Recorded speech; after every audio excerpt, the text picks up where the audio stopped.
kepriwe. Udah, aku start tuh. Oke, ready. 3, 2, 1. Go. Oke. Mbak Vivi, terima kasih sudah datang ke Nadiroso. Kasih ya Mas Hendra sudah diundang. Sebentar ya Mbak, kita cek dulu sambil nunggu teman-teman di TikTok. Cek. Udah. Iya. Baik, Mbak Vivi, terima kasih sudah hadir di Ngadiroso di tengah-tengah kesibukannya udah datang. Ya, kasih Mas Hendra sudah diundang. Oke, saya pertama kali kenal Mbak Vivi itu waktu acara reuni Abandon Revolution bersama Teh Febi yang kemarin di Jakarta gitu ya. Saya melihat bahwa Mbak Vivi ini kan udah punya banyak sekali deretan bisnis yang sangat luas gitu kan, padahal masih muda, dari travel, distributor lampu ya kan, sampai kemudian sebagai content creator dan buka kelas healing juga gitu ya. Ini membuat aku begitu penasaran, kira-kira titik awalnya dulu Mbak Vivi itu seperti apa, titik baliknya bagaimana gitu, dan pernah nggak berada pada fase yang kepepet banget, terendah banget, ada nggak pengalaman seperti itu? Ada. Jadi waktu awal-awal kan saya kan resign dari kantor sebelumnya, saya kerja itu di tahun 2016. Memang nekat mau usaha gitu kan, terus pertama kali itu usaha itu di bidang optik kacamata. Karena memang suami itu punya ilmu, skillnya di situ dari orang tuanya. Nah, waktu pertama usaha itu pernah di satu posisi nggak ada uang sama sekali, karena kan yang namanya baru buka ya, terus modalnya waktu itu nggak terlalu begitu banyak. Terus uang cash tinggal 100.000, terus di ATM juga tinggal 10.000. Suami juga sama, karena suami juga kita sama-sama nekat resign jadi kayak gitu. Terus dan itu saya dengan penuh keyakinan, dari uang 100.000 itu saya sedekahkan 80.000. Saya beli nasi padang, saya bagi-bagiin, sisa 20.000 buat beli bensin motor. Udah itu. Nah itu tuh nggak ngarep nanti Allah bakal bales lagi gitu, jadi udah benar lepas gitu, cuma pengen ngasih aja, udah bersyukur gitu. Itu saya udah punya anak 2, terus masih kecil-kecil, yang paling kecil 2 tahun. Nggak mikirin gimana beli susu gitu. Waktu itu pernah di titik terendah, jadi pasti Allah bantu, udah yakin pasti Allah bantu. Nah, amazingnya saya itu jam 2 siang saya bagi-bagi nasi padang, terus jam 4 sore itu ada yang beli kacamata di optik saya, dan belinya tuh 400.000 harganya. Nah itu langsung, oh my god, ya Allah makasih kayak gitu aja tuh, bisa beli susu, beli pampers segala macam. Itu titik terendah saya, benar-benar ngerasain sisa uang tinggal 100.000 gitu sih. Jadi kalau ditanya pernah titik terendah itu. Setelah kemudian ada yang beli kacamata di optiknya, apa moral story dari habis bagi-bagi nasi itu, apa yang mungkin bisa disampaikan buat teman-teman? Ya, jadi gini, yang saya adalah keep faith ya. Jadi walaupun di titik terendah, karena banyak juga yang DM ke saya, gimana caranya kita tuh di titik terendah itu menghadapinya gitu. Nah, tetap percaya nggak ada keraguan sama sekali. Terus tambah banyakin syukur, itu saya. Jadi waktu itu saya memang, ya Allah makasih masih dikasih kesempatan hidup, makasih ya Allah, banyakin syukur. Terus nggak ngeluh, ini gimana ya Allah belum disusu, ini gimana belum dipempes kayak gitu. Jadi nggak ngeluh kayak gitu. Jadi ya udah, pas bagi-bagiin, aku bagi-bagiin langsung ke orang-orang yang ada pinggir jalan, yang tukang sampah segala macam. Itu melihat mereka senyum makasih tuh, aku alhamdulillah makasih ya Allah bisa bagi hari ini kayak gitu. Jadi ya udah cuma banyakin syukur sama kifet lah gitu. Itu kuncinya. Jadi teman-teman mungkin Kayak gitu. sebagai apa ya, referensi ketika teman-teman berada di titik terendah gitu ya. Sekarang tiap hari teman-teman di Ngaji Rasul Peduli juga melakukan hal yang sama gitu. Jadi kita bagi-bagi nasi itu setiap hari 30 sampai 40 nasi ke orang-orang yang emang benar-benar kondisinya sangat terpuruk gitu ya. Jadi Mbak Vivi keren, mudah-mudahan bisa menjadi contoh buat teman-teman semuanya. Terus gini Mbak, apa sih kemudian yang melatar belakangi, yang membuat Mbak Vivi ngambil sebuah keputusan untuk join di kelas Abundant Revolution? Jadi apakah misalnya ingin melakukan pencarian tentang spiritualitas atau sekadar membangun networking atau ada keinginan lain waktu itu? Ini unik banget. Jadi gini, waktu itu saya bilang, ya Allah saya pengen cari guru lagi karena memang waktu saya di istilahnya kan dark night of the soul ya, malam gelap jiwa kalau di spiritual itu titik terendah. Terus saya benar-benar cari guru. Nah saya udah dapat 2 guru waktu belajar spiritual juga. Saya bilang sama Allah, ya Allah saya pengen dapat guru lagi buat rilis emosi-emosi saya yang masih mengendap kayak gitu. Nah terus ada yang tiba-tiba DM saya, kasih cuplikan video ngaji rosok yang TVB. Mbak tahu nggak saya mau ikut kelas ini? Aku bilang aku nggak tahu nih caranya, aku bilang gitu kan. Ya udah aku abaikan tuh. Besokan harinya, hari kedua, ada yang WA saya tiba-tiba, Mbak Vivi saya mau ikutan kelas TVB ini, gimana caranya? Saya nggak tahu, saya nggak kenal, aku bilang gitu. Dan saya tahu yang ngaji rosok tapi saya nggak tahu kontaknya. Terus besokan harinya lagi saya buka YouTube langsung ngaji rosok TVB. Ini kayaknya kode. Aku langsung oke ini kode. Ya udah aku langsung cari kontaknya, di situ kan ada kontak person. Nah langsung saya kontak, oh ini harus ikut, langsung aku ikut kayak gitu sih. Itu jadi dari situ banyak belajar rilis emosi yang masih mengendap kayak gitu sih. Dan akhirnya udah mulai lebih lepas lagi. Ada nggak Mbak ilmu paling mengejutkan yang dipelajari Mbak Vivi di kelas Abundant Revolution yang mungkin ini agak berbeda dari ilmu-ilmu yang saya yakin Mbak Vivi udah belajar di banyak tempat gitu ya, yang ini mungkin agak berbeda gitu, atau mungkin sekedar ini mengingatkan kembali deh dari apa yang sudah aku pelajari dulu gitu untuk dipraktikkan dalam kehidupan saya. Itu yang perihal ring, kita harus memaafkan itu. Jadi kalau yang sebelum itu saya belum dapat, jadi kita harus memaafkan di ring pertama itu siapa dulu, ring kedua, ring ketiga. Jadi memang ketika di ring pertama itu saya butuh waktu hampir ada 20 hari lebih karena ke orang tua, baik-baik saya ke orang tua luka batinnya. Orang tua, suami, terus yang lainnya, yang ring 2, 3, 4, 5 itu lebih cepat gitu sih. Itu sih. Oke. Terus kan kita tahu ya banyak sekali orang itu yang pengen sukses gitu ya Mbak ya, tetapi mentalnya kadang belum siap gitu ya. Gimana sih Mbak Vivi mengatasi rasa tidak layak atau hal-hal yang kita anggap sebagai sabotase diri sendiri? Nah itu gimana Mbak? Jadi memang saya dari keluarga bukan yang kaya ya, sederhana. Jadi gini, waktu itu waktu saya SMP ada satu momen yang ketika orang tua saya tuh ekonomi lagi jatuh, dihina sama saudara gitu. Nah itu yang satu momen saya lihat langsung, oke, dari situ aku mau bangkit. Nah di situ saya benar-benar belajar giat segala macam. Nah tapi ada di titik kayaknya aku nggak pantas deh, karena gini, orang tua itu dulu nyari uang susah kayak gitu kan, ada luka trauma sama uang gitu kan ya, nyari uang susah.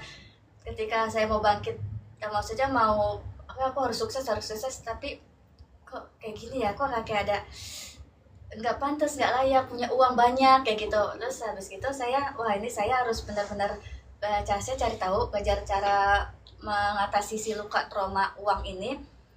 Saya afirmasi tiap hari kalau uang banyak. Terus saya coba belajar saya taruh uang, ada di ruang tamu, ada di dapur, ada di kamar mandi. Jadi saya dapat uang di mana-mana gitu. Saya ada uang saya ada di dapur, uang saya ada di kamar mandi seperti. Jadi kayak gitu sih.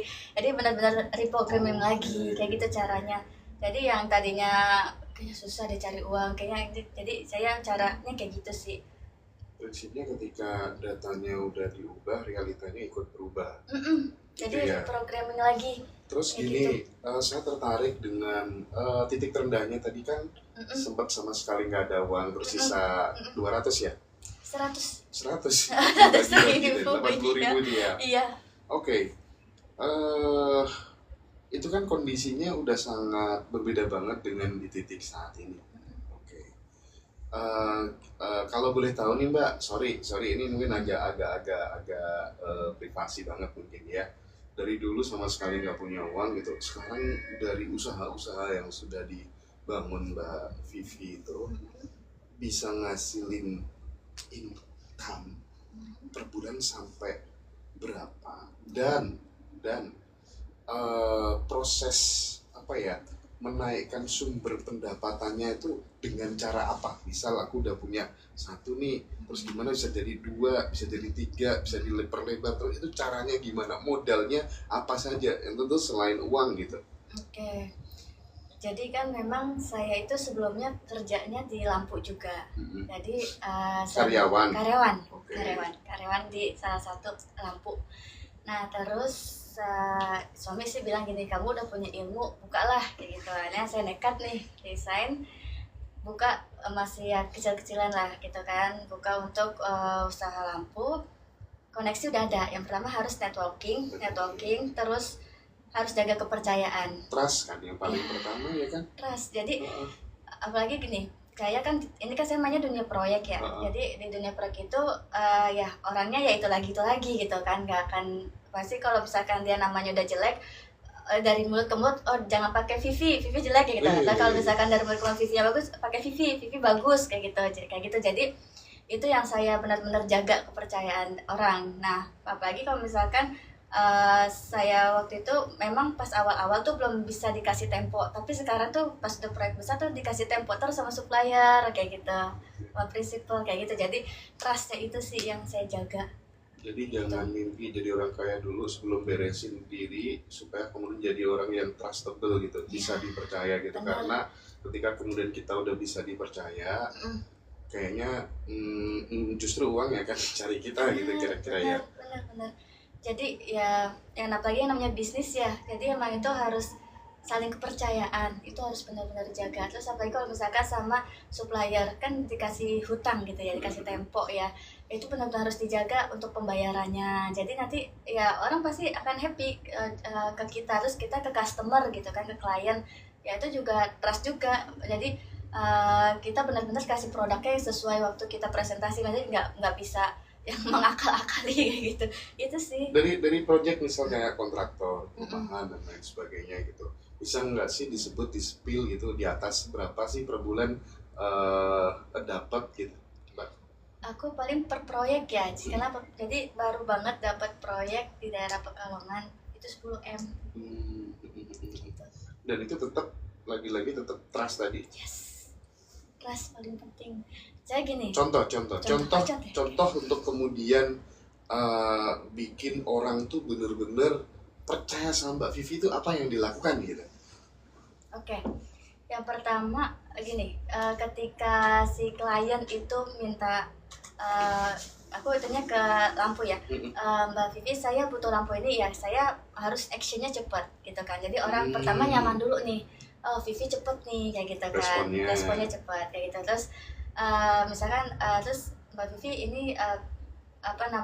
pengiriman ke sini bisa nggak negosiasi, bisa di negotiable lah, itu pasti paling penting juga kayak gitu sih. Terus nanti kalau orang udah trust, sudah oke, Vivi enak nih, dia responnya cepet, terus bisa negotiable segala macem. Nah itu nanti mulut ke mulut. Karena saya jadi gini, saya ada kayak dapat project yang di Gresik gitu, itu mulut ke mulut, cuma dibilang itu pakai Vivi gitu kan, pakai PT WNR. Nah itu langsung di telepon, Bu ini saya lagi butuh lampu buat di sini kayak gitu sih. Jadi ya mulut ke mulut itu penting. Oke, menarik. Gitu. Kita bisa belajar dari cerita Mbak Vivi ini ya, teman-teman semuanya.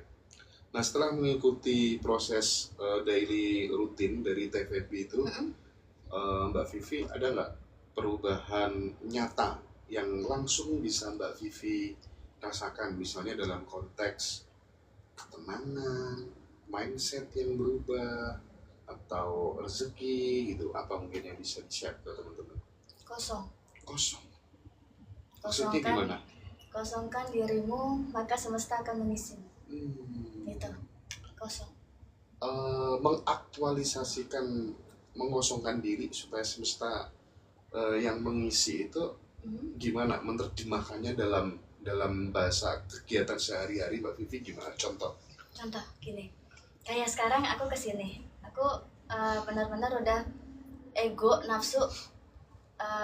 Aku maksudnya kalau dulu tuh ego nafsu kan yang di depan gitu. Sekarang ya Allah, ini semua atas kehendakmu. Lidah ini lidahmu. Nah, mudahkan aku dalam berbicara nanti ketika ketemu Mas Hendra. Terus aku nggak punya apa-apa, nggak punya daya upaya, ini semuanya punyamu, kayak gitu. Jadi udah dibalikin lagi aja semuanya ke Allah, gitu. Jadi benar-benar kosong, nggak ada ego, nggak ada nafsu. Kayak aku mau jadi terkenal, mau apa enggak? Nggak ada kayak gitu. Flowing aja ya. Iya, nah yang paling amazingnya itu tuh di IG saya. Itu saya kan memang cuma sharing-sharing aja lah apa yang saya dapat ilmu gitu ya. September itu cuma 90 follower. Sekarang udah 33.000 follower. Saya nggak nyangka, makanya orang-orang pada banyak, gimana caranya kok bisa naikin follower? Saya nggak tahu, udah kerjanya semesta. Saya cuma niat ngebagiin aja. Biasanya ada satu video, 2 video yang viewersnya besar kayak gitu ya. Bener, makanya langsung naik. Iya. Terus dalam mengelola banyak bisnis kan, yang sekarang sedang digeluti jalani oleh Mbak Vivi ini, peran kesadaran, peran energi batin bagi Mbak Vivi itu seperti apa gitu? Sejauh mana kemudian bisa mempengaruhi kelancaran di dalam usaha, termasuk skill untuk kemudian mengosongkan dan lain sebagainya tadi? Penting banget. Jadi gini, waktu itu sempat ada yang telepon saya ke yang PT ANF, ke perusahaan saya yang untuk kontraktor.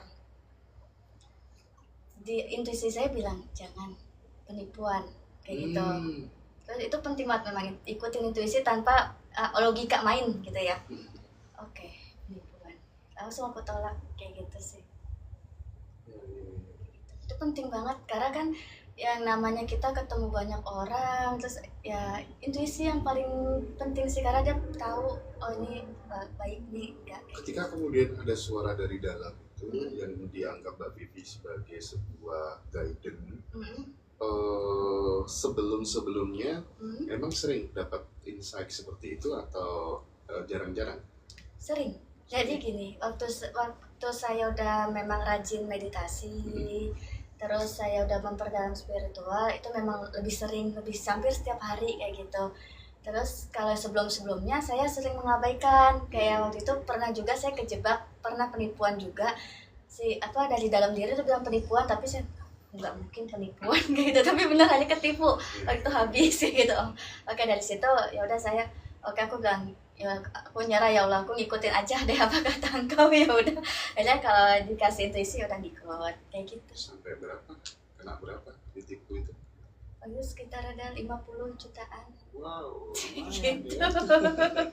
Kayak gitu sih. Ada nggak momen ajaib yang selain intuisi tadi, mungkin beda lain, beda case mungkin ya, momen ajaib yang tidak masuk akal tapi itu benar-benar dialami oleh Mbak Vivi saat kemudian menyelaraskan energi, misalnya dalam konteks proyek atau kemudian partner muncul tiba-tiba atau apalah mungkin barangkali.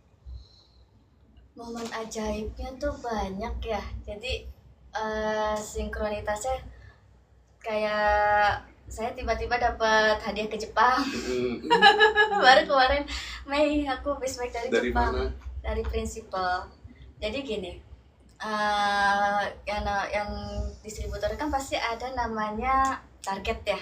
kayak gitu Iya, target. iya, Nah iya. terus saya udah ya udah, soalnya pas dilihat nggak mungkin sampai nih ya karena udah mepet gitu kan. Terus, ya udah terserah Allah aja deh. Terus tiba-tiba dapat proyek yang saya nggak duga-duga dapat nih buat nutupin itu. Ya udah itu dapat ke Jepang kayak gitu. Gitu. Jadi ya itu proyek yang datang tiba-tiba saya nggak tahu dari mana. Iya. Gitu sih. Oke mbak. Banyak teman-teman yang seneng banget tuh. Ditunggu update di YouTube, siap ya. Follow juga dong YouTube-nya Kak Vivi, nanti bisa di share ya. Dari travel ke kontraktor sampai kemudian ke kelas healing, ini kelihatannya kan luas sekali ya cakupan bisnisnya gitu ya. Apa sebenarnya benang merah dari semua usaha Mbak Vivi ini gitu? Apakah ada nilai spiritual yang ingin dibagikan lewat semua ini? Oke, maksudnya dari bisnis kok tiba-tiba langsung ke spiritual gitu ya. Jadi tahun 2024 itu tahun kemarin saya benar-benar, saya gini, saya juga bingung kok. Saya udah titik terendah, menurut saya itu titik terendah, kok ada lagi gitu ya. Nah, 2024 itu Januari saya benar-benar down. Karena saya punya hutang 7M. Jadi proyek saya itu nggak jalan, di hold sama ownernya. Nah mangkrak 1 tahun. Sedangkan lampu itu sudah datang semua dari kirim ke proyek. Jadi kan dia saya nggak bisa tagih kayak gitu karena tiba-tiba proyek itu di hold. Nah 7M kan misalnya nilainya nggak sedikit ya. Iya. Saya bingung karena jadi proyek-proyek saya yang lain itu terbengkalai nih, gimana saya harus nyari uangnya lagi karena nggak muter di sini, mati gitu ya. Di situ tuh saya benar-benar ya Allah, udah aku nggak bisa, daya upaya aku nggak bisa, udah sama sekali nyerah. Kalau dulu misalnya menurut saya itu udah titik terendah, saya masih aku bisa gitu kan, masih pakai ini punya diri aku, ego aku gitu. Sekarang terserah deh, aku udah benar-benar ikut gitu kan. Nah, dari situ tuh aku benar-benar belajar spiritual, terus aku benar-benar belajar rilis semuanya. Nah, di 2024 itu saya vakum di kantor. Jadi kantor itu yang ngurus suami gitu. Nah vakum, saya bilang saya mau istirahat, mau rehat. Nah saya baru balik saya tuh baru balik itu di bulan April tahun 2025, setahun lebih saya vakum. Benar-benar jadi rehat, belajar spiritual, belajar banyak sama guru. Terus gimana cara ngelepasin ego, karena saya kan istilahnya karena memang leader di kantor, maskulin energinya tinggi, terus egonya tinggi, itu gimana cara ngelepasnya semuanya. Jadi itu yang benar-benar saya belajar, lepas. Belajarnya cuma lepas cara lepas gitu. Akhirnya sampai benar-benar udah kosong, ya udah itu yang saya pelajari kayak gitu. Kosong. Nah, terus untuk menyeimbangkan antara bagaimana sih caranya Mbak Vivi itu membagi waktu gitu ya, membagi energi dan waktu antara urusan bisnis dengan menjaga kesadaran batin, memberi makan yang di dalam, itu gimana caranya ngebaginya? Iya, jadi memang dari kecil itu saya udah dibiasain sama papa buat bangun tuh jam 1, jam 2 pagi kayak gitu. Jadi memang itu udah rutin. Jadi saya itu bangun jam 2 atau setengah 3, terus di situ saya tahajud, zikir, meditasi. Jadi memang itu. Nah terus pagi itu saya nanti baca buku atau baca Quran kayak gitu, terus olahraga, baru nanti jam 5:30 itu ngurusin anak sekolah kayak gitu, ngurusin anak sekolah. Terus mereka udah selesai sekolah, udah berangkat, saya bikin konten pagi, upload gitu kan. Terus kerja, nah baru full itu nanti meeting gitu kan, seharian. Nanti pas malam jam 8 atau jam 9 saya sama anak, main sama anak, ngobrol-ngobrol. Nah baru tidur, pokoknya maksimal tidur harus jam 10 kayak gitu sih jadwalnya saya. Di follow ya teman-teman ya akun medsosnya Mbak Vivi, apa sih mungkin Miss bisa Abundance. Miss Abundance itu yang apa? Yang spiritual. Oke, enggak, maksudnya di IG. Iya, di IG 2. Instagram. Jadi ada TikTok sama IG Miss Abundance semuanya. Iya. aku sendiri juga nggak pernah ya promosi IG ku gitu ya. Jadi Instagramnya Ngaji Roso ya teman-teman, silakan di follow juga, sama Instagramnya Mbak Vivi Miss Abundant, biar makin banyak yang follow gitu ya. Makasih. Silakan di follow semuanya. Banyak ilmu-ilmu di situ. Nah, terus gini Mbak, ini mungkin pesan untuk penonton dan calon pejalan sunyi yang lainnya gitu kan. Banyak ya orang itu yang merasa dirinya itu sedang stuck gitu ya, tidak layak kaya, atau untuk sekadar memulai berbisnis itu mereka ada fearless gitu ya, ada ketakutan yang luar biasa, nanti lagi ini gitu. Dari pengalaman Mbak Vivi sendiri atau mungkin dari sahabat-sahabat dekat gitu, apa pesan yang paling penting yang ingin disampaikan untuk mereka semua? Yang pertama, kan kalau kita takut kaya itu kita karena ada luka atau trauma ke uang. Ya itu. Jadi pertama itu kita harus sadari luka kita itu apa.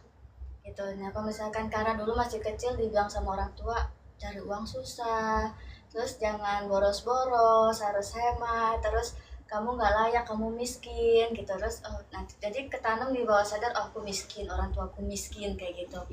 Nah itu yang harus diberesin dulu pertamanya, beresin. Terus kalau saya tadi caranya itu saya afirmasi terus, intinya sebelum tidur sama sesudah bangun tidur itu tuh gelombang otak pas banget buat afirmasi ya.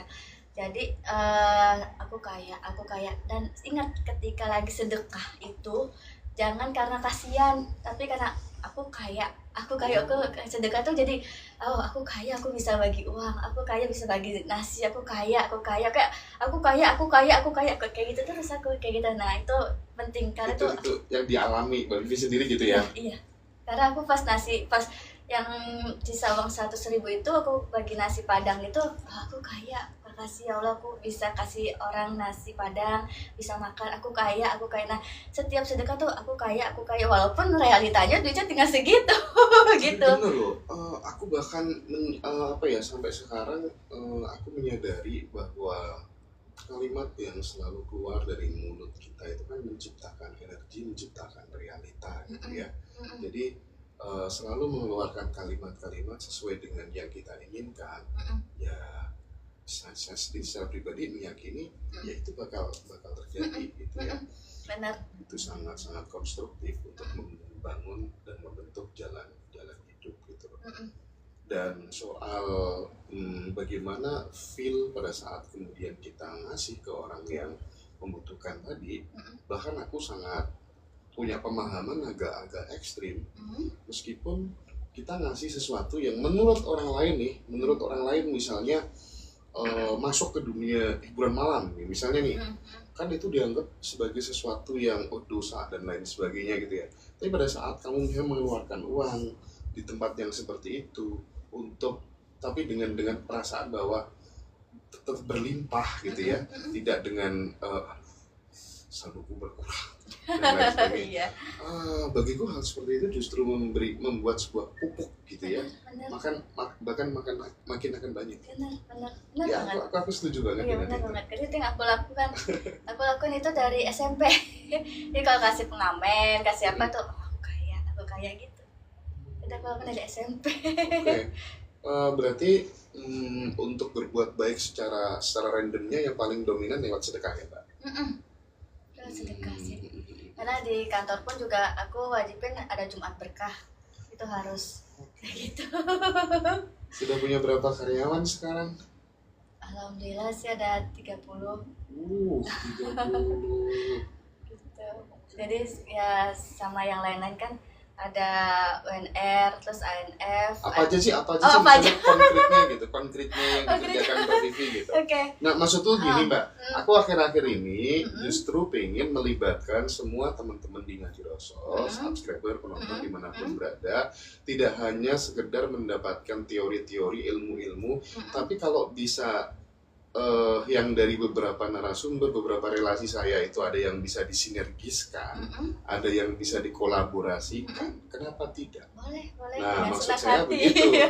Nah, mungkin barangkali Mbak Vivi bisa mempresentasikan apa aja usaha-usahanya, barangkali nanti ada teman-teman, oke, aku mau pakai Mbak Vivi, oke, aku mau ini gitu. Silakan Mbak. Ya, makasih Mas Hendra. Jadi saya yang pertama itu usaha saya itu di PT WNR Abadi Sejahtera. Nah, itu dia distributor lampu, nggak usah disebutin merek ya. Sebutin juga nggak. Oh, nggak apa-apa. Distributor lampu Philips gitu. Terus yang kedua PT ANF Global Solusi, itu distributor lampu Opel dan kontraktor. Jadi untuk renovasi rumah, pembangunan rumah. Jadi kami memang lebih ke rumah sama bangunan yang maksimal di tingkatnya itu lantai 4 gitu. Jadi memang yang nggak tinggi, maksimal di lantai 4. Nah, terus yang ketiga itu developer. Jadi kami itu juga developer perumahan, namanya Pamulang Green Hill Residence. Nah, saat ini sudah bangun di tahap ketiga. Jadi tahap pertama itu klaster 11 rumah, tahap kedua itu klaster 12 rumah, terus tahap ketiga sekarang lagi bangun klaster 30 rumah. Jadi itu lokasinya di Pamulang kan, karena memang sekarang lebih maju yang pinggiran-pinggiran Jakarta, dan itu harga tanahnya naik terus kayak gitu. Dari saya waktu beli di yang tahap pertama, sekarang tahap 3 tuh udah naik banget gitu, udah sampai 3 kali lipat dari yang sebelumnya gitu. Nah, terus yang keempat itu travel. Jadi saat ini saya buka untuk umroh juga, terus travel ke Turki, ke China, ke Asia Tenggara kayak gitu. Jadi perjalanan bisa untuk yang personal, bisa untuk yang gathering karyawan, kantor kayak gitu. Terus sama sekarang baru menjalani konten kreator kayak gitu, Miss Abundance di IG dan di TikTok gitu. Wah, Sama kelas juga. Iya, di kelas juga. Jadi nanti kalau kita jadi ke Cina lewat Mbak Vivi. Boleh. Ih, bagus sekarang Cina loh. Cina keren. Keren sekarang. Oke, sebelum aku masuk ke memperkenalkan kelasnya Mbak Vivi buat sahabat-sahabat semuanya gitu ya. Kalau misalnya ada satu hal yang ingin Mbak Vivi wariskan secara spiritual, baik kepada anak, kepada tim, atau kepada semesta gitu, kira-kira apa itu? Warisan spiritual ke Dari perjalanan hidup Mbak Vivi, mulai dari dulu sampai ke titik ini gitu, yang mungkin akan berguna buat anak-anak, buat adik-adik, atau buat semesta. Oke, itu sih mengalir kosong. Iya, jadi gini, kenapa kita merasa hidup kok kayak Tuhan nggak adil? Terus itu karena kita menolak apa yang udah Tuhan berikan. Kita ada menilai ini baik, ini buruk, ya gitu. Karena penilaian kita nih baik, nih buruk. Nah, itu makanya kita ketika dapat yang buruk menurut penilaian kita nggak terima, jadi kayak meranam sengsara gitu kan. Aduh, aku nggak mau kayak gini ya Tuhan, kenapa sih Tuhan kok nggak adil, aku dikasihnya seperti ini. Tapi ketika kita udah kosongin diri kita udah nggak menilai, kita mengalir sama kehidupan, udah terima nggak ada baik buruk, semua yang Tuhan berikan itu baik adanya, itu nggak ada lagi kekhawatiran, nggak ada lagi kecemasan, nggak ada lagi sengsara, nggak ada lagi ya kita merana kayak gitu sih Mas. Iya. Gitu. Jadi ya itu. Keren. Jadi teman-teman, aku ingin sedikit promokan kelasnya Mbak Vivi. Kenapa saya mau sampaikan ke teman-teman? Karena sebelum bikin kelas, Mbak Vivi udah banyak sekali bisnis yang digelutinya gitu. Jadi bukan hanya sekedar jualan ludah gitu ya. Kelasnya beliau banyak banget nih, ada self healing journey praktis 40 hari. Terus kemudian apa aja Mbak, mungkin bisa di-share. Kalau ini yang self healing journey ini kan full praktik. Yang pertama memutus kutub leluhur atau turunan, memperbaiki energi, menyeimbangkan cakra, memutus pola berulang, membersihkan aura, memulihkan hubungan, rezeki dan lain-lain, membentuk servo mekanisme, menemukan tujuan hidup atau misi jiwa, menyembuhkan trauma dan luka inner child, menjadi tenang dalam kondisi apapun. Mungkin bisa langsung di-share, diceritakan Mbak Vivi deh buat teman-teman. Oke. Jadi ini aku udah bawa ininya sih. Jadi memang aku namanya brandingnya Miss Abundance gitu kan. Karena apa Miss Abundance? Karena aku tuh menamai diriku tuh selalu berkelimpahan. Iya, Kayak iya, gitu. iya, iya. Nah, memang kelas ini self healing journey 40 hari. Kenapa 40 hari? Karena saya lihat ya itu hampir semua nabi ya. Itu 40 hari, kayak Nabi Musa dia menerima kitab Taurat itu harus 40 hari. Yesus juga 40 hari. Nabi Muhammad di Gua Hiro itu juga 40 hari. Nah, itu jadi 40 hari itu tuh memang di spiritual itu sakral gitu. Nah, jadi di self healing yang 40 hari itu nanti kita akan memperbaiki semuanya. Jadi ini aku bawa gini. Kan ada 5 lapisan manusia, ada lapisan fisik, pikiran, perasaan, pengalaman, jiwa, baru nanti ketemu diri sejati gitu ya. Jadi kenapa sih kita tuh selalu merasa sengsara, merasa ini, karena di lapisan fisik ini kita cuma merasa di lapisan fisik aja kayak gitu. Nah, nanti ketika di kelas ini kita akan perbaiki fisiknya dulu, karena fisik kan adalah kendaraan yang Tuhan berikan buat kita menjalani di kehidupan ini gitu ya. Kalau fisiknya sakit-sakitan, fisik yang gak bagus, ya mau gimana gitu untuk jalaninya. Apalagi di fisik ini kan juga nanti ada energinya juga.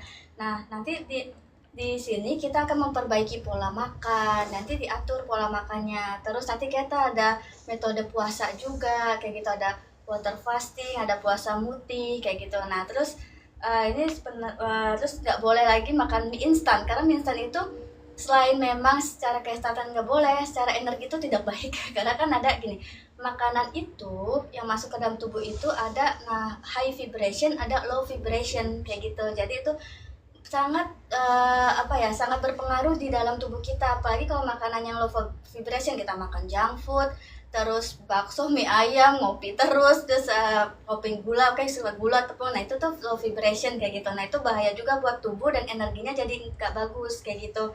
Nah, terus nanti pikiran itu juga kita nanti akan perbaiki. Jadi gimana caranya untuk tenang, nanti ada belajar meditasinya juga. Terus nanti ada perasaan. Nah, ini perasaan ini kan terkait sama nanti perasaan pengalaman itu luka dan trauma kayak gitu. Nanti di situ kita akan rilis semua luka sama trauma saat dari kita kecil kayak gitu. Nah, apalagi ada trauma-trauma yang dari pas saat di kandungan. Nah, itu nanti kita akan tahu akarnya di mana sih kayak gitu. Itu akan dirilis semua nanti di jiwa. Terus nanti baru kita bisa ketemu sama diri sejati. Nanti akhirnya kita mengkosongkan diri kayak gitu sih.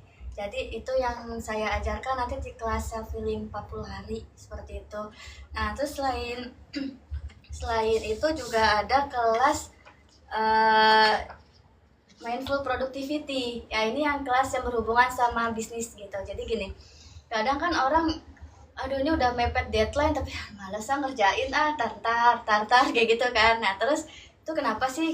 Ternyata tuh kita harus tahu tekniknya juga. Nah, ini nanti kelas itu diajarin teknik untuk bisa tetap produktivitas dalam kesadaran. Nah, terus ada juga self sabotage-nya juga gitu kan. Kita kenapa sih kok bisa males, terus kenapa sih kita bisa nggak semangat kayak gitu. Nah, itu nanti aku kupas di kelas yang mindful productivity seperti itu sih. Ini karena udah aku praktekin juga selama aku bisnis juga gitu kan. Jadi aku bisa semangat, maksudnya bisa punya atur waktu kan lumayan, maksudnya atur waktu manajemen itu kan harus bagus gitu ya. Ini meeting kesini terus ini bikin konten juga kayak gitu. Jadi itu yang paling penting sih kayak gitu.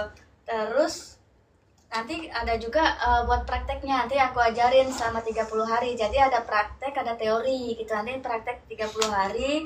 Terus ini ada parenting class. Nah, parenting class ini waktu itu udah pernah juga, udah batch 2.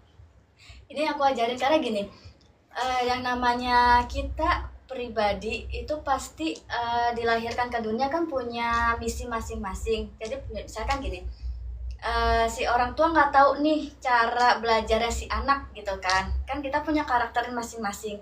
Jadi si orang tua misalkan karakternya thinking, yang selalu belajarnya kutu buku, belajar terus, sedangkan si anak itu anaknya intuiting gitu, anak intuiting yang memang kalau belajarnya harus berkreasi, kreatif, dia harus nonton film kayak gitu. Nah, itu yang harus kita tahu, karena kalau misalkan nggak tahu, si orang tua ini kadang suka memaksakan kamu harus belajar baca buku kayak gitu, padahal si anak ini bukan nggak belajar baca buku, tapi dia cara belajarnya berbeda gitu. Nah, itu yang harus dipelajari sama orang tua biar nggak miskom, jadi nggak bikin anak itu trauma, nggak bikin anak itu luka batin kayak gitu, karena harus tahu seperti itu sih. Terus sama menjadi wanita tenang dan cerdas. Nah, ini yang saya alami juga, dan banyak juga yang konsultasi gimana caranya menjadi wanita tenang dan cerdas. Karena gini, saya kan juga buka konsultasi karena banyak yang para wanita, ibu, istri, yang suaminya selingkuh, terus suaminya sering main judi, terus habis-habisan hartanya kayak gitu. Nah, itu gimana caranya biar tenang bisa menghadapi situasi itu kayak gitu. Nah, itu situ aku bahas kupas cara tenangnya, karena aku udah roller coaster menghadapi perjalanan kehidupan ini gitu. Terus ini reading blueprint, jadi reading blueprint ini udah hampir ada hampir setahun aku readingin orang. Jadi itu dari nama sama tanggal lahir kita tahu semua kelebihannya. Terus kita tahu past life-nya juga, kita tahu skenario kehidupannya kayak gitu. Jadi bisa dibaca semuanya sih, misi jiwanya, tujuan hidupnya di dunia ini untuk apa kayak gitu. Ntar aku bacain di blueprint itu. Terus ada kelas meditasi juga, sama terakhir aura cleansing kayak gitu sih kelasnya. Itu sih. Dibacain. Oke. Lengkap ya teman-teman ya, silakan. Nanti bagi sahabat yang merasa merasa cocok, merasa butuh dengan beberapa opsi kelas yang ditawarkan oleh Mbak Vivi, itu kan banyak yang mau, silakan ya. Nanti japri saya aja, japri admin aja, nggak apa-apa. Nanti akan kita hubungkan dengan Mbak Vivi. Thank you Mbak Vivi, terima kasih banyak. Kisahmu ini membuka mata bahwa kekayaan itu bukan hanya soal angka, tapi ini soal frekuensi batin. Semoga ini jadi sebuah pengingat bahwa kita semua itu, siapapun berhak untuk kemudian mengalami keberlimpahan asal kemudian selaras dengan versi terbaik diri kita sendiri. Oke. Thank you ya Mbak Vivi atas waktunya ya. Terima kasih ya Mas Hendra. Udah ya teman-teman ya. Terima Terima kasih.